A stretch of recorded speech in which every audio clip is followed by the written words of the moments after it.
A special thank you to each of our subscribers who make this channel possible. Here's today's story.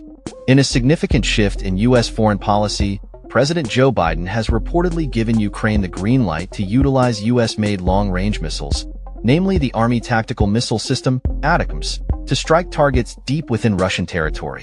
This decision has ignited a firestorm of criticism from allies of former President Donald Trump, who have condemned the move as a dangerous escalation in an already volatile conflict.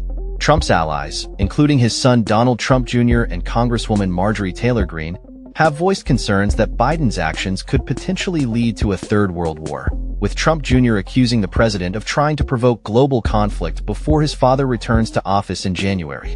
Biden's administration has committed tens of billions of dollars to support Ukraine's war effort against Russia, and this latest decision marks a departure from previous policies that restricted Ukraine's use of American weaponry for strikes within Russia. State Department spokesman Matthew Miller defended Biden's approach, stating that the president was elected to serve a full 4-year term and intends to pursue policies that align with American interests until the very end of his administration. Miller emphasized that the incoming administration would have the right to make its own decisions once in office.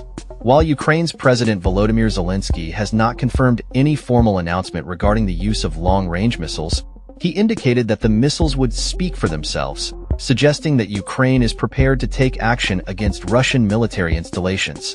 Trump's victory in the recent election has led to speculation about how the new administration will approach the ongoing conflict, with Trump pledging to end U.S. involvement in foreign wars and redirect resources to address domestic issues. Polls indicate that a significant portion of the Republican base, approximately 62%, believes the U.S. has no obligation to support Ukraine against Russian aggression. Senator J.D. Vance, who is set to be Trump's vice president, has been vocal in his opposition to providing arms to Ukraine, citing concerns over the U.S.'s manufacturing capacity to sustain military support. Despite the backlash from some Trump allies, not all shared the same sentiment. James Gilmore, who served as Trump's ambassador to the Organization for Security and Cooperation in Europe, criticized Biden's decision for being delayed rather than inherently wrong.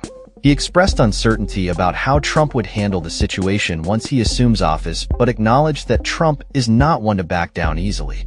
The Kremlin's response to Biden's decision has been swift and severe, with Russian officials warning that the use of long-range missiles by Ukraine would provoke a tangible response. Dmitry Peskov, a spokesperson for President Vladimir Putin, accused the Biden administration of exacerbating tensions and effectively adding fuel to the fire. Putin has long denounced NATO's support for Ukraine as direct involvement in the conflict, and his administration has threatened retribution for any escalatory actions. The stakes are high as the conflict continues to evolve. Since Russia's full-scale invasion of Ukraine in February 2022, the situation has become increasingly precarious. Reports indicate that Russia has bolstered its military presence, with North Korean troops reportedly joining the fight on the Russian front lines. The potential for further escalation looms large, particularly as Biden's decision could embolden Ukraine to target Russian military assets that have previously been out of reach.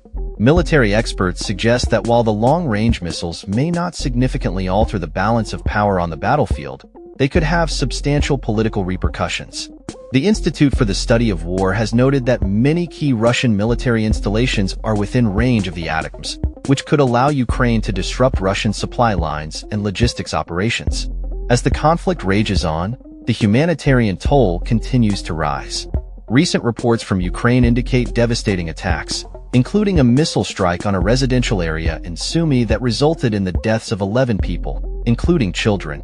The ongoing violence underscores the urgent need for a resolution to the conflict, as both sides brace for the implications of Biden's controversial decision and the potential shifts in U.S. policy under the incoming Trump administration. With the political landscape shifting rapidly, all eyes will be on how the situation unfolds in the coming months. The implications of Biden's decision, coupled with the anticipated changes under Trump, will undoubtedly shape the future of U.S.-Ukraine relations and the broader geopolitical landscape. That's all for this story. We upload videos every day covering many different subjects, so hit that subscribe button to stay informed. Thanks for watching.